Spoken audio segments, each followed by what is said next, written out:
ఈ రోజు మనం జేమ్స్ అనే ఒక బచ్చగాడికి సంబంధించిన స్టోరీని ఎక్స్ప్లెయిన్ చేసుకోబోతున్నాం. ఈడు ఇప్పుడిప్పుడే టీనేజ్లోకి వచ్చాడు. అందువలన వీడి తమ్ముడు కూడా అసలు కుదురుండేది కాదు. వీడు వీళ్ళ తమ్ముడిని శాంతింపజేయడానికి రకరకాల స్టంట్లు చేసి ఉంటాడు. అలాగే ఈ మూవీ అసలు చిన్నపిల్లలకైతే కాదు. అందుకే ఎవరైనా చిన్నపిల్లలు చూస్తుంటే ఈ వీడియోని ఇక్కడే ఆపేయండి. పెద్దవాళ్ళు అయితే ఇయర్ ఫోన్స్ పెట్టుకుని చూడండి. ఫుల్ గా ఎంజాయ్ చేయండి. మూవీ స్టార్టింగ్ సీన్ లో మనకి జేమ్స్ అనే ఒక పిల్లోని చూపిస్తారు.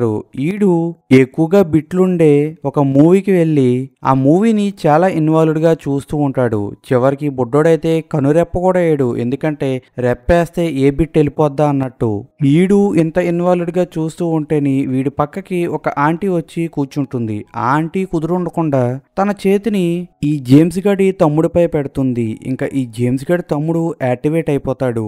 ఇంకా మన జేమ్స్ గడు ఒకటి చూద్దాం అన్నట్టు ఇంకోటి జరిగేలో ఉండి అని ఎంజాయ్ చేస్తూ ఉంటేని ఆ ప్లేస్ కి ఒక వ్యక్తి వచ్చి ఈ ఆంటీని జేమ్స్ గారిని బయటికి తీసుకువెళ్ళిపోయి కారులో ఎక్కిస్తాడు. అయితే నిజానికి ఈ ఆంటీ ఈ వ్యక్తి ఒకళ్ళే. వీళ్ళిద్దరూ టీనేజ్ లో ఇలాగా కుతకుతలాడుతున్న పిల్లవాళ్ళని పట్టుకుని వాళ్ళని బ్లాక్మెయిల్ చేసి వాళ్ళ దగ్గర నుంచి డబ్బులు తీసుకుంటూ ఉంటారు. అలాగే వీళ్ళిద్దరూని మన జేమ్స్ గడిని కూడా బెదిరిస్తూ డబ్బులు లాగుదామని ట్రై చేస్తూ ఉంటే మన జేమ్స్ గడ్ మాత్రం ఫుల్ గా లైట్ చేసుకుని మీరు ఏం చేసుకుంటారో చేసుకోండి అని మన జేమ్స్ గడ్ నడుచుకుంటూ ఇంటికి వెళ్ళిపోతాడు. నెక్స్ట్ సీన్ లోని జేమ్స్ వాళ్ళ అమ్మని చూపెడతారు. వీళ్ళ అమ్మ పేరు వచ్చేసి లిండా. ఇంకా జేమ్స్ వాళ్ళ నాన్న పేరు వచ్చేసి యాడమ్. వీడికైతే వాడి హెయిరే జీవితం అన్నట్టు బతుకుతూ ఉంటాడు. ఎప్పుడు వారి హెయిర్ కి రంగులు వేసుకుంటూ వాష్ చేసుకుంటూ మొత్తం ఆ జీవితం అంతా హెయిర్ మీద పెట్టి బతుకుతూ ఉంటాడు. నెక్స్ట్ సీన్ లోని మన జేమ్స్ గాడు స్కూల్లో కనపడతాడు. వీళ్ళ స్కూల్లో ఉన్న టీచరు పెరిస్కోప్ ఎలా తయారు చేయాలో అందరికీ చెప్తూ ఉంటుంది. కానీ ఈడు మాత్రం టీచర్ చెప్పే మాటల్ని ఏమీ వినడు. ఎందుకంటే మనోడికి చదువు కన్నా గాని ఏది ఇంపార్టెంటో మీ అందరికీ తెలిసిందే. ఇక మనోడు క్లాస్ అయిన తర్వాత ఇంటికి వస్తూ ఉంటారు. అలాగే మనోడు లిఫ్ట్ ఎక్కి తన ఫ్లోర్ కి వెళ్తూ ఉంటేని ఆ లిఫ్ట్ లోని ఇద్దరు కత్తిలాంటి నర్సులు కూడా ఉంటారు. ఈ ఇద్దరు నర్సులు మన జేమ్స్ గాడి ఇంటి పైన ఉన్న ఫ్లాట్ లోనే ఉంటారు. ఒకవైపేమో మన జేమ్స్ గాడి తమ్ముడు అసలు కుదురుండడు. అందువలన ఈ జేమ్స్ గాడు బుక్స్ ని తన తమ్ముడికి అడ్డు పెట్టుకుని కవర్ చేస్తూ ఉంటాడు. ఎందుకంటే ఆ నర్సులు పిచ్చ కత్తిలో ఉన్నారు కాబట్టి ఈ జేమ్స్ గాడు దొంగచాటుగా వాళ్ళని చూస్తూ ఉంటాడు. తర్వాత ఈ ఇద్దరు నర్సులు వాళ్ళ ఇంట్లోకి వెళ్ళిపోయిన తర్వాత ఈ ఇద్దరు నర్సులు వాళ్ళ బట్టలు తీసేసి వాళ్ళ నాలికలకి పని చెప్పుకుంటూ ఉంటారు. ఈ సిచ్యువేషన్ లో మనకు అర్థమవుతుంది వీళ్ళిద్దరూ ఆ టైప్ మనుషులు అని. నెక్స్ట్ సీన్ లోని జేమ్స్ వాళ్ళ మమ్మీ వీళ్ళందరినీ భోజనానికి పిలుస్తూ ఉంటుంది.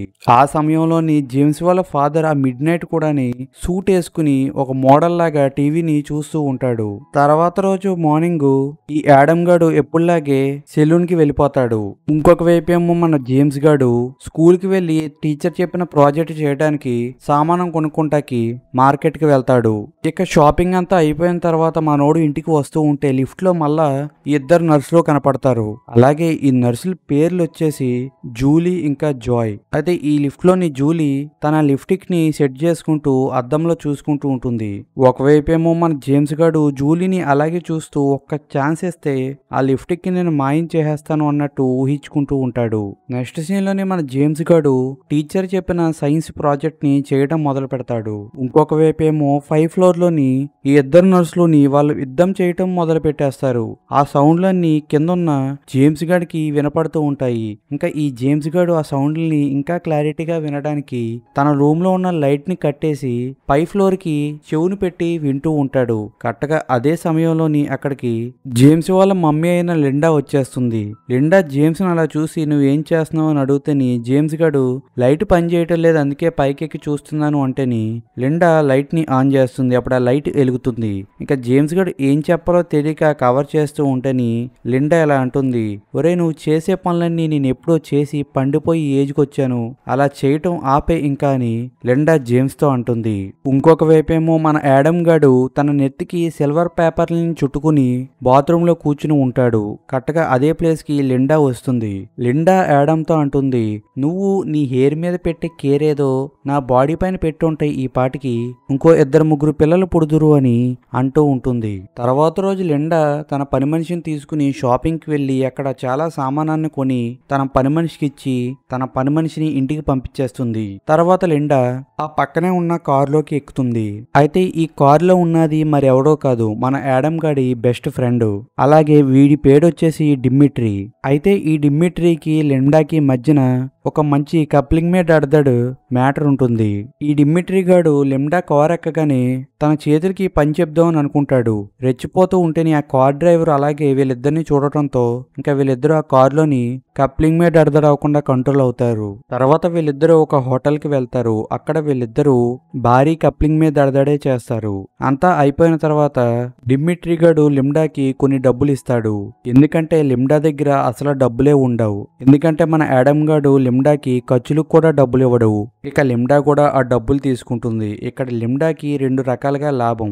ఎలాగంటే ఇంట్లోని తన హస్బెండ్ ఎలాగో తనని సుఖపెట్టాడు, ఇక్కడ సుఖంతో పాటు డబ్బులు కూడా వస్తున్నాయి కాబట్టి ఈమె హ్యాపీ ఫీల్ అవుతూ ఉంటుంది.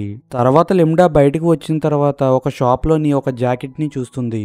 ఆ జాకెట్ ని చూడగానే లిండా అనుకుంటుంది మొత్తం డబ్బులన్నీ పోగేసి ఈ జాకెట్ ని కొనుక్కుందామని. తర్వాత లిండా తన ఇంటికి వెళ్ళిపోతుంది.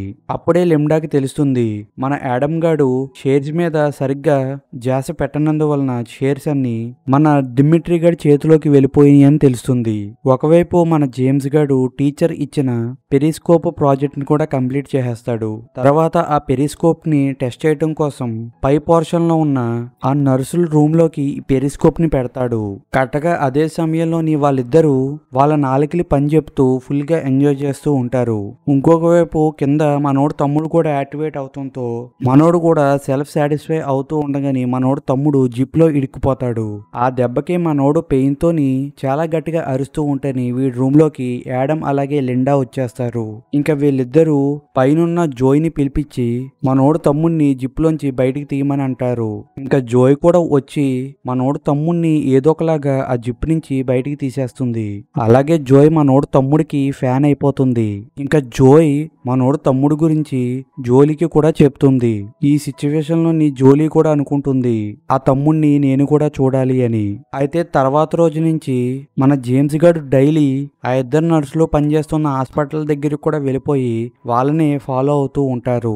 ఈ జేమ్స్ గారికి ఎప్పుడన్నా గానీ ఒక్క ఛాన్స్ దొరకదా అన్నట్టు వెయిట్ చేస్తూ ఉంటాడు. ఇంకొక వైపేమో మన యాడమ్ గాడు కొత్త హెయిర్ స్టైల్ ని చేయించుకుంటాడు. అయితే అక్కడున్న బార్బరు ఈ హెయిర్ స్టైల్ కి అద్దాలు పెట్టుకుంటే బాగుంటాయి అంటేని యాడమ్ గాడు ఆ హెయిర్ స్టైల్ కి షూట్ అయ్యే అద్దాల్ని సెట్ చేయించుకుంటూ ఉంటాడు. ఇంకొక వైపేమో లిండా డిమిట్రీ గాడికి ప్రతిరోజు టిఫిన్లు పలహారాలు పెడుతూ ఫుల్ గా సాటిస్ఫై అవుతూ డబ్బులు సంపాదించుకుంటూ ఆమె ఉంటుంది. ఇక తర్వాత సీన్ లోని జేమ్స్ గాడి రూమ్ కి జాయ్ వస్తుంది. అలాగే ఆ రూమ్ లోని పెరిస్కోప్ వాళ్ళ రూమ్ కి కనెక్ట్ అయి ఉండటం చూసి మేమిద్దరం మ్యాటర్ కానిస్తుంటేని కింద వీడు చూస్తున్నాడు అని ఈమె తెలుసుకుని జేమ్స్ వాళ్ళ ఫాదర్ అయిన యాడమ్ దగ్గరికి వెళ్తుంది. జరిగిందంతా యాడమ్ తో చెప్తేని ఒక పక్కన యాడమ్ మనోని తిడుతూ ఇలాంటి పనులు చేయొచ్చా అని అంటూ ఉంటని ఆ ప్లేస్ కి లిండా వచ్చి జేమ్స్ గడికి సపోర్ట్ ఇస్తూ మాట్లాడుతూ ఈ పెరిస్కోప్ తన ప్రాజెక్ట్ లో భాగం కింద చేశాడు, అంతేగాని తప్పు పనుల కోసం చేయలేదు అని సపోర్ట్ చేస్తూ మాట్లాడుతూ ఉంటుంది. తర్వాత లిండా మన జేమ్స్ గడి దగ్గరికి వెళ్ళి నువ్వు ఎప్పుడూ నీ అలా పక్క వాళ్ళని దొంగచాటుగా చూడకూడదు అని మంచి మంచి మాటలు చెప్తూ ఉంటుంది. ఈ సిచ్యువేషన్ లో భలే కామెడీగా ఉంటుంది. ఈమె చేసేయేమో పెద్ద మంచి పనులు అన్నట్టు ఈ బుడ్డోడికి ఈమె క్లాస్ పీకుతూ ఉంటుంది. ఇక తర్వాత లిండా దగ్గర ఆ జాకెట్ కొనే డబ్బులు పోగైపోయి ఉంటాయి. అందుకు ఈమె ఆ జాకెట్ ని కొనడానికి షాప్ కి వెళ్తుంది. ఆ షాప్ లో ఈమె ఆ జాకెట్ ని ట్రయల్ వేసుకుని చెక్ చేసుకుంటుంది. ఆ జాకెట్ ఈమెకి చాలా బాగా సూట్ అవుతుంది. కానీ ఈ జాకెట్ ని కొనుక్కుని ఇంటికి అట్టుకు వెళ్తే నా మొగుడు యాడమ్ గాడు ఏమంటాడో, ఇన్ని డబ్బులు ఎక్కడి నుంచి వచ్చినాయి అని అడుగుతాడు అని ఈమె రియలైజ్ అయ్యి ఒక ప్లాన్ ని వేస్తుంది. ఆ ప్లాన్ లో భాగం కింద ఈమె ఆ జాకెట్ ని కొని తన అడ్రస్ కి తనే ఆ జాకెట్ ని కొరియర్ చేసుకుంటుంది.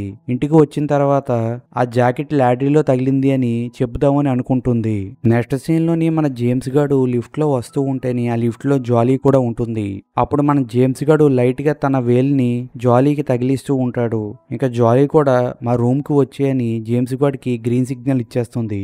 నెక్స్ట్ జేమ్స్ గాడు జాలీ రూమ్ కి వెళ్ళిపోతని అక్కడ జాలీ జేమ్స్ గాడితో కొద్ది సమయం మాట్లాడుతూ ఉంటుంది. అలాగే తన ప్రైవేట్ పార్ట్ ని లైట్ గా చూపిస్తూ నువ్వు రెచ్చిపో అన్నట్టు సిగ్నల్స్ ని జేమ్స్ గడికి ఇస్తూ ఉంటుంది. గాని ఈ జేమ్స్ గడికి జాలీ ఇచ్చే సిగ్నల్స్ అర్థం కావు.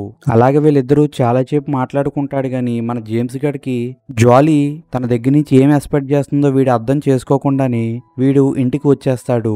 ఇంటికి వచ్చిన తర్వాత లిండా నాకు ఒక పార్సిల్ వచ్చింది, దాన్ని తీసుకురా అని మన జేమ్స్ గారిని బయటికి పంపిస్తాడు. జేమ్స్ కి తోడుగా జాలీని కూడా పంపిస్తారు. ఇంకా వీళ్ళిద్దరూ ఆ పార్సిల్ ని కలెక్ట్ చేసుకుంటారు. తర్వాత వీళ్ళిద్దరూ ఆ పార్సిల్ ని పట్టుకుని జాలీ వాళ్ళ రూమ్ కు వస్తారు. అయితే జాలీ ఇంత పెద్ద పార్సిల్ ఏంటి అని ఆ పార్సిల్ ని ఓపెన్ చేసి చూస్తేనే లోపల ఆ జాకెట్ ఉంటుంది. ఒకవైపు జాలీ ఆ జాకెట్ ని చూసి షాక్ అయిపోతుంది, ఇంత కాస్ట్లీ జాకెట్టా అని. ఈ సమయంలోని జాలీ ఒక ప్లాన్ ని వేసి జాకెట్ ని ఎలాగన్నా సొంతం చేసుకోవాలి అని జేమ్స్ గారితో ఒక డీల్ ని కుదుర్చుకుంటుంది.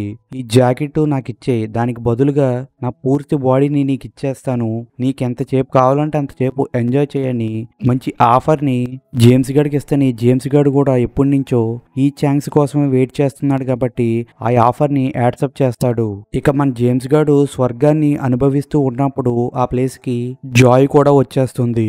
జోయ్ దగ్గరికి వచ్చి అసలు నువ్వు ఏం చేస్తున్నావు అంటే జోయ్ ఆ డీల్ మొత్తం జాయ్ కి ఎక్స్ప్లెయిన్ చేస్తుంది. ఇంకా జాయ్ కూడా నీకు డబుల్ ధమాకేస్తానరా బుడ్డోడా అని ఆమె కూడా బట్టలిప్పి మన జేమ్స్ గాడికి వీళ్ళిద్దరూ కలిపి స్వర్గాన్ని చూపిస్తూ ఉంటాడు. ఒకవైపు మన జేమ్స్ గాడు కూడా ఫుల్ సాటిస్ఫై అయిపోతాడు. ఇక వీడి పని అయిపోయిన తర్వాత ఇంటికి ఒక పార్సిల్ ని తీసుకువెళ్తాడు. అయితే ఆ పార్సిల్ ని చూసిన తర్వాత వీళ్ళ మమ్మీ షాక్ అయిపోతుంది. ఎందుకంటే ఆ పార్సిల్ సైజు చాలా చిన్నగా ఉంది కాబట్టి. ఇంకా ఆమె ఆ పార్సిల్ ని ఓపెన్ చేసి చూస్తేని దాని లోపల ఒక చీప్ జాకెట్ ఉంటుంది. ఆ దెబ్బకి ఈమె చాలా గుక్క పెట్టి ఏడుస్తూ మంచం పైన పడిపోతుంది. ఈమె కండిషన్ అసలు బాగోనందుకు యాడమ్ గాడు పైన ఉన్న నర్సుల్ని కిందకి పిలిపిస్తారు. అప్పుడు జూలీ ఆ జాకెట్ ని వేసుకు వస్తుంది. అప్పుడు లిండా ఆ జాకెట్ ని చూసి బయటికి చెప్పుకోలేక లోపల ఉండలేక సతమతం అయిపోతూ గుక్క పెట్టి ఏడుస్తూ ఉంటుంది. పాపం ఈమె బాధ ఇంకెవరికి రాకూడదు. ఇక ఈ సీన్ తోనే ఈ మూవీ ఎండ్ అయిపోతుంది. ఫ్రెండ్స్, ఇక్కడ వరకు వీడియో చూసిన వాళ్ళు వీడియోకి ఒక్క లైక్ వేసి మన ఛానల్ ని సబ్స్క్రైబ్ చేసుకుని నా కష్టానికి ప్రతిఫలం కింద మీ సపోర్టింగ్ ని కొద్దిగా మన ఛానల్ పై చూపిస్తూ ఉండండి.